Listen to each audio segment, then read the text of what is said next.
সেজদায় যাওয়ার সময় হাত আগে পড়বে নাকি হাঁটু আগে, দয়া করে একটু বলে দিন। এ সম্পর্কে দুই রকমের হাদিসই আছে।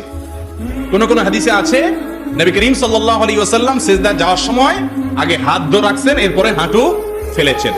আবার অনেক হাদিসে তার বিপরীতটাও আছে। ইমামে আজম আবু হানিফা রাহিমাহুল্লাহর মাযহাব হলো, তার দৃষ্টিভঙ্গি হলো দ্বিতীয়টা, অর্থাৎ আগে হাঁটু পড়বে তারপরে হাত পড়বে। এক্ষেত্রে যে হাদিসে আছে আগে হাত পড়ছে পরে হাঁটু পড়ছে, ওটার জবাবে তিনি বলেন হয়তো নবী করিম সাল্লাল্লাহু আলাইহি ওয়াসাল্লাম তখন শারীরিক অসুস্থতা ছিল, সেজন্য এরকম করেছেন। বাকি দুইটার সপক্ষে কি আছে? হাদিস আছে। কামড়াকামড়ির পক্ষে কোনো হাদিস নাই। কথা বুঝতে পারছি?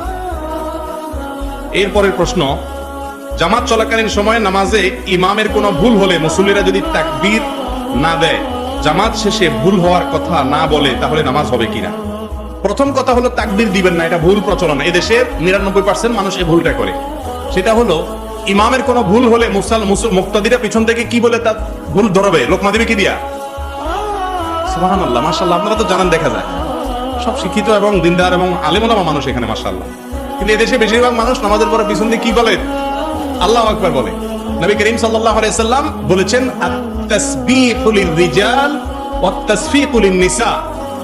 ইমামের ভুল হলে পেছনে মুক্তাদি যদি মহিলা থাকে তাহলে এভাবে হাতে বাড়ি দিবে, মানে ইমাম সাহেবরে বুঝাবে যে ইমাম সাহেব পেলাইনে চলে যাচ্ছেন। কথা বুঝতে পারছেন? আর পুরুষ যদি থাকে তাহলে বলবে কি? সুবহানাল্লাহ। আমরা বলি কি? আল্লাহু আকবার। আল্লাহু আকবার হাদিসে নেই, হাদিসে আছে কি? সুবহানাল্লাহ। এর আমলও খুব একটা চালু আমাদের সমাজে, জানি না মানুষ। এটা হলো প্রথম কথা। দ্বিতীয় কথা হলো ইমাম সাহেবের ভুল হয়েছে, মুক্তাদিরাও লোকমা দেয় নাই, নামাজ শেষ হয়ে গেছে, এখন কি করবে? উত্তর হলো দেখতে হবে ভুলটা কোন ধরনের। যদি ফরজ ভুল হয়ে থাকে, ফরজ তরক হয়, যেমন ইমাম 4 রাকাত 3 রাকাত করে সালাম ফিরে গেলেন, তাহলে তো নামাজ আবার পড়তে হবে বা ওই রাকাত পড়তে হবে। আর যদি ওয়াজিবের ভুল হয় আর সবাই কিবলার দিকেই ফিরে থাকে, তখন স্মরণ হয়, তখনও যদি লোকমা দেয় ইমাম সাহেব, যদি কি করে সুজদা দেয়, তাহলে নামাজ হয়ে যাবে। আর যদি হাঁটা চলা করে কথাবার্তা বলে তারপরে মনে হয়, তাহলে আবার নামাজ পড়তে হবে। আর যদি সুন্নাতের ভুল হয় তাহলে সেক্ষেত্রে কিছুই করা লাগবে না, নামাজ হয়ে গেছে ইনশাআল্লাহ। এরপরে প্রশ্ন হলো জুতা পরে জানাজা নামাজ পড়া যাবে কিনা? উত্তর হলো অবশ্যই যাবে। আমাদের দেশে জানাজা নামাজে দাঁড়াইলে সবাই গণহারে জুতা খুলে সামনে রাখে, ঠিক না? রাসূল করিম সাল্লাল্লাহু আলাইহি সাল্লাম বলেছেন, সাল্লু ফি নিআলিকুম, ও মুসলমানরা তোমরা জুতা পরে নামাজ পড়িও যদি প্রয়োজন হয়। কারণ ইহুদিরা জুতা পরে নামাজ পড়ে না, জুতা খুলে নামাজ পড়াটাকে জরুরি মনে করে।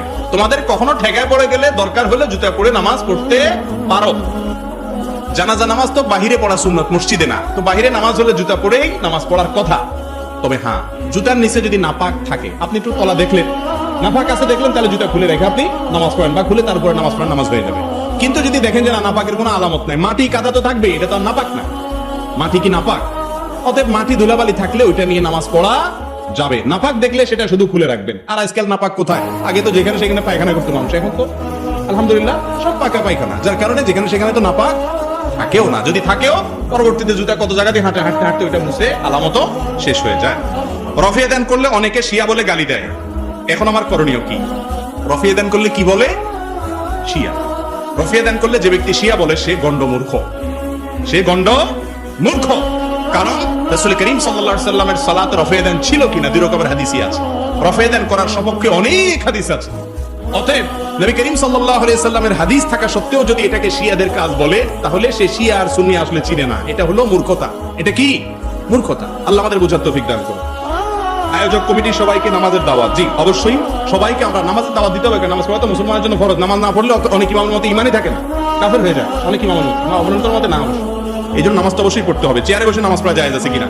যে ব্যক্তি দাঁড়ায় পড়তে পারে না, সে ব্যক্তি চেয়ারে বসে রুকু করতে পারে না, সিজদা করতে পারে না, কোমর ভাঙতে পারে না, অসুবিধা হয়, তার জন্য বসে চেয়ারে নামাজ পড়া জায়েজ আছে। কিন্তু সারা দুনিয়ার দাঁড়ায় বেড়াইতেছেন, আয়েশা মসজিদে ধবাস করে বসে চেয়ারে নামাজ পড়া শুরু করলেন, এটা জায়েজ নাই। কার সামনে বসে বাকাওয়াতি করে নামাজ পড়তে আসতেন? এটা তো বিনয় দেখানোর জায়গা। আজকাল মসজিদগুলোতে এত চেয়ার, এটা কি মসজিদ না আরএফএল এর শোরুম সন্দেহ হয়, এত প্লাস্টিকের চেয়ার, এটা ঠিক না। তবে হ্যাঁ, কেউ যদি নিরুপায় হয়, উনি রুকু সিজদা করতে পারেন না, তাহলে উনি অবশ্যই চেয়ারে বসে ইশারা রুকু সিজদা করতে পারবেন। দাঁড়ানো ক্ষমতা থাকলে দাঁড়াবেন, রুকু সিজদার সময় বসে ইশারা করবেন, এটা জায়েজ আছে।